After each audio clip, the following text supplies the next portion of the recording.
कहानी की शुरुआत में हमें एस्टर नाम की एक लड़की को दिखाया जाता है जिसे मधुमक्खियां पालना काफी पसंद होता है। इसीलिए वो इस बारे में अपने स्कूल में प्रेजेंटेशन भी देती है, जिसमें वो बताती है कि मधुमक्खी के छत्ते को हाइव बोलते हैं। इसमें 3 तरह की मधुमक्खियां होती हैं, जिन्हें ड्रोन्स, वर्कर्स और क्वींस कहते हैं। ड्रोन्स हमेशा हाइव में रहता है, जिसका काम सिर्फ क्वीन से इंटीमेट होना होता है। इसके बाद वो मर जाता है। और वर्कर मधुमक्खियों के फूड को अरेंज करने और डिफेंस के लिए होती है। इसके बाद एस्टर रानी मधुमक्खी के बारे में बताती है कि जब रानी मधुमक्खी पुरानी हो जाती है तो नई मधुमक्खी पुरानी मधुमक्खी को मार देती है। यहाँ पर हमें ये भी पता चलता है कि रानी मधुमक्खी और वर्कर मधुमक्खी एक ही लार्वे से पैदा होती हैं, लेकिन रानी मधुमक्खी को स्पेशल फूड खिलाया जाता है, इसे रॉयल जेली कहते हैं। यही वजह होती है कि वो क्वीन बनती है। तभी हम देखते हैं कि किसी ने एस्टर की प्रेजेंटेशन में नेक्ड फोटो लगा दी है, जिसकी वजह से सब लोग उसका मजाक उड़ाते हैं। फिर जब वो घर पहुँचती है तो उसकी स्टेप सिस्टर ड्रू भी इस बारे में उस पर काफी गुस्सा होती है।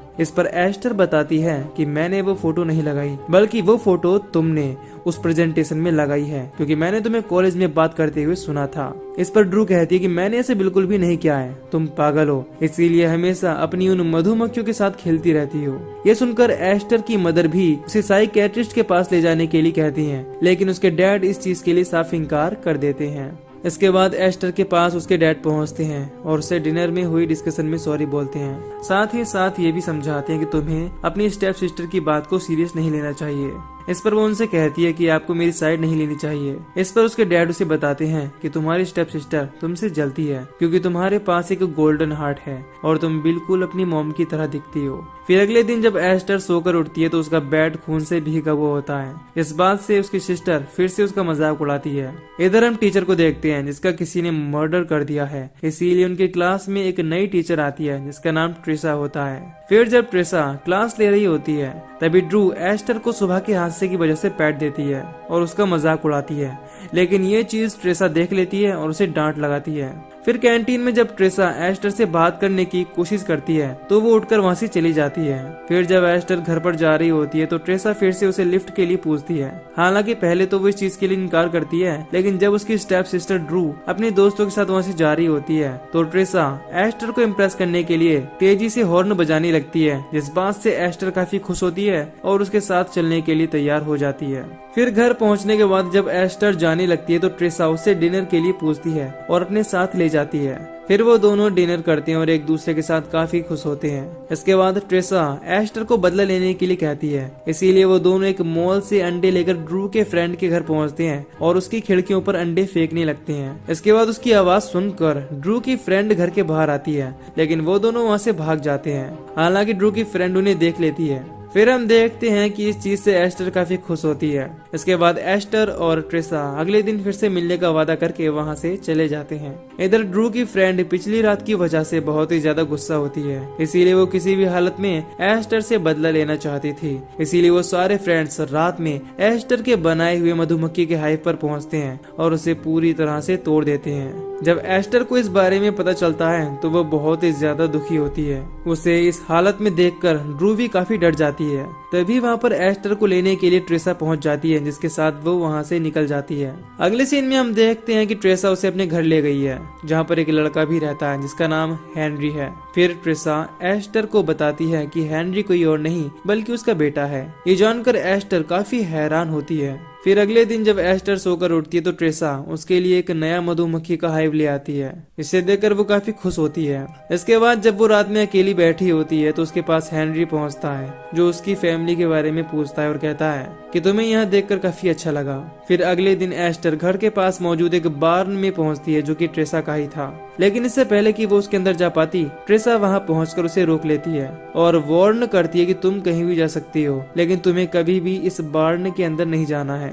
फिर वो दोनों नए मधुमक्खी के बनाए हुए हाइव को देखने के लिए जाते हैं, जिसे देखकर एस्टर काफी खुश होती है, क्योंकि वहाँ पर बहुत सारी मधुमक्खियां हो चुकी थीं। फिर ट्रेसा एस्टर से अपने बेटे हेनरी के बारे में पूछती है कि वो उसे पसंद करती है। हालांकि पहले तो वो इस चीज के लिए मना करती है, लेकिन ट्रेसा उसे समझाती है। इसके बाद वो इस चीज के लिए तैयार हो जाती है। फिर जब वो लोग रूम में पहुंचते हैं तो देखते हैं कि कमरे के सारे फर्नीचर इधर उधर बिखरे हुए हैं। इस बात से वो सब काफी हैरान होते हैं। इसी दौरान जब हेनरी और एस्टर साथ में होते हैं तो हेनरी एस्टर को किस कर लेता है, जिस बात से वो काफी हैरान होती है। फिर अगले सीन में जब एस्टर हेनरी के पास पहुंचती है तो वो देखती है कि उसकी हालत बहुत ही ज्यादा खराब हो रही है और वो बीमार हो रहा होता है। ये देखकर वो बहुत ही ज्यादा डर जाती है और डॉक्टर को बुलाने के लिए ट्रेसा के पास जाने की कोशिश करती है, लेकिन हेनरी उसे रोक लेता है और कहता है कि तुम ट्रेसा को इस बारे में कुछ भी नहीं बताओगी। ये सुन उसे काफी अजीब लगता है और कहती है कि अगर ऐसा है तो मैं खुद ही तुम्हारी तबीयत खराब होने पर तुम्हें हॉस्पिटल ले जाऊंगी, और इस चीज के लिए हेनरी मान जाता है। फिर जब वो तीनों डिनर कर रहे होते हैं तभी ट्रेसा की नजर हेनरी के हाथ पर पड़ती है, जिसका हाथ धीरे धीरे सड़ रहा था। ये देखकर वो उस पर बहुत ही ज्यादा गुस्सा हो जाती है और कहती है कि तुमने मुझे धोखा देने की कोशिश भी कैसे की, अब तुम यहाँ पर रहने के लायक नहीं हो। इसके बाद वो उसे घर से बाहर निकाल देती है और ये सब देखकर एस्टर बहुत ही ज्यादा हैरान होती है, क्योंकि उसे इनके रिलेशन के बारे में कुछ भी समझ नहीं आ रहा होता कि यहाँ पर चल क्या रहा है। फिर अगले दिन जब एस्टर घर के बाहर आती है तो उसे बार्न के अंदर किसी के होने का एहसास होता है, इसीलिए वो चेक करने के लिए उसकी तरफ बढ़ने की कोशिश करती है, लेकिन जैसे ही वो उसकी तरफ बढ़ती है ट्रेसा उसे वापस बुला लेती है। अगले सीन में हम देखते हैं कि हेनरी की हालत बहुत ही ज्यादा खराब होती है, इसीलिए वो किसी तरह से एस्टर के पास पहुंचता है और वो उसे इस तरह से देखकर काफी हैरान होती है और समझाने की कोशिश करती है कि तुम्हारे और तुम्हारी मॉम के बीच जो भी चल रहा है वो सब कुछ ठीक हो जाएगा, क्योंकि फैमिली में ऐसा ही होता रहता है। लेकिन हेनरी उससे कहता है कि तुम मुझसे वादा करो कि ये जगह आज रात को ही छोड़कर चली जाओगी। ये सुनकर वो काफी हैरान होती है, क्योंकि उसे लगता था कि हेनरी उसे रुकने के लिए कहेगा, इसीलिए वो कहती है कि मैं तभी जाऊंगी जब तुम भी मेरे साथ चलने के लिए कहोगे। लेकिन वो कहता है कि इस बात का कोई मतलब नहीं है, क्योंकि तुम धीरे धीरे मुझे भूल जाओगी। साथ ही साथ वो ये भी बताता है कि ट्रेसा यानी कि मेरी मॉम को लगता है कि मैं तुम्हारे लायक नहीं हूँ। लेकिन यहाँ पर हम देखते हैं कि एस्टर को इस बात से कोई भी फर्क नहीं पड़ता। इसके बाद वो दोनों एक दूसरे के साथ इंटीमेट होते हैं। फिर जब अगली सुबह एस्टर सोकर उठती है तो हेनरी वहाँ से जा चुका होता है, लेकिन उसे फर्श पर ब्लड गिरा हुआ दिखाई देता है। इसे देखकर वो काफी डर जाती है, क्योंकि वो समझ जाती है कि वो ब्लड किसी और का नहीं बल्कि हेनरी का ही है। लेकिन उसके बाद वो वहाँ पर मौजूद सारे ब्लड को साफ करती है, इससे ट्रेसा को उसके वहाँ पर आने की खबर ना मिले। फिर नेक्स्ट सीन में हम देखते हैं कि ट्रेसा के पास डेविड नाम का एक आदमी आता है, जो वहाँ पर उसके साथ कुछ दिन के लिए रुकने वाला था।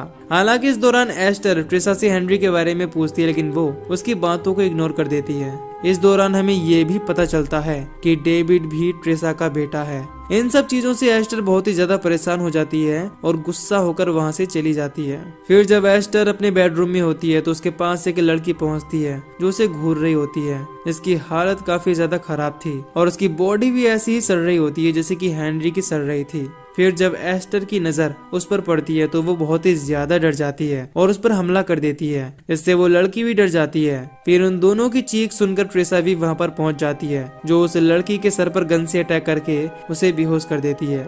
जिसके बाद ट्रेसा उसे चेयर से बांध देती है तो एस्टर उस लड़की के बारे में ट्रेसा से पूछती है, लेकिन वो कहती है कि मुझे इसके बारे में कोई भी जानकारी नहीं है। और क्योंकि ट्रेसा को लगता है कि वो लड़की उनकी लाई हुई नई मधुमक्खी से इन्फेक्टेड है, इसीलिए वो उसे गन से शूट करने की कोशिश करती है, लेकिन वो लड़की प्रेग्नेंट होती है। इसीलिए एस्टर उसे ऐसा करने से रोक देती है और समझाती है कि हमें इंसानों की तरह इस पर बात करनी चाहिए। इसके बाद ट्रेसा एस्टर को भी विश्वास दिलाती है कि ये उनके हाइव में लाई गई नई मधुमक्खी की वजह से हुआ है।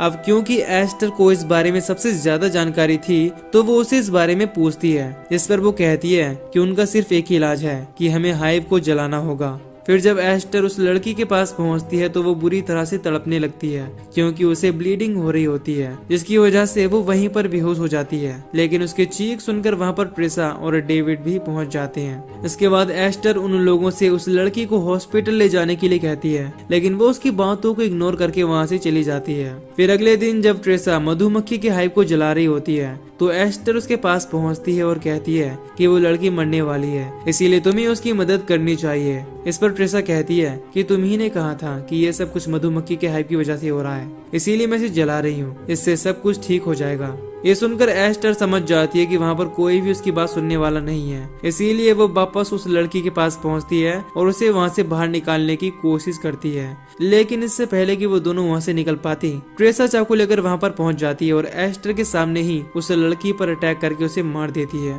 और ये देखकर एस्टर बहुत ही ज्यादा डर जाती है। इस दौरान एस्टर बेहोश हो जाती है। फिर जब उसकी नींद खुलती है तो वो खुद को बंधा हुआ पाती है। इस दौरान उसकी हालत भी बहुत ही ज्यादा खराब थी। फिर हम देखते हैं कि एस्टर भी प्रेग्नेंट है, जिसकी वजह से ट्रेसा उस पर बहुत ही ज्यादा गुस्सा होती है और कहती है कि मैं तुम्हें अपने हाथों से मार दूंगी, क्योंकि वो समझ गई थी कि एस्टर हेनरी के साथ इंटीमेट हुई है। फिर जब एस्टर अकेली होती है तो उसे बहुत ही ज्यादा दर्द होने लगता है। इससे उसकी आवाज सुनकर डेविड और ट्रेसा भी वहाँ पर पहुँच जाते हैं। यहाँ पर हम देखते हैं कि एस्टर किसी बच्चे को नहीं बल्कि एक मधुमक्खी के लार्वे को जन्म देती है, जिसे ट्रेसा अपने साथ ले जाती है।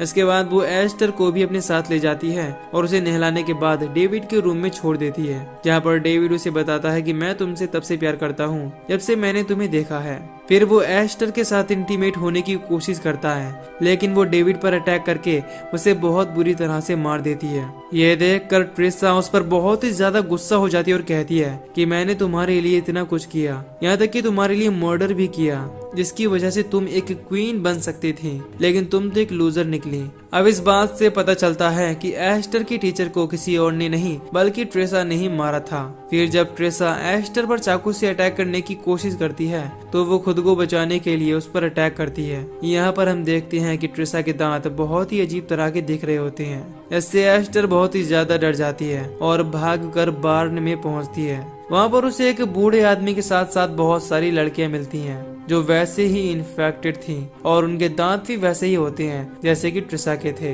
इससे हमें पता चलता है कि वो सब आधी मधुमक्खी और आधी इंसान हैं और ट्रेसा और कोई नहीं बल्कि उनकी रानी है।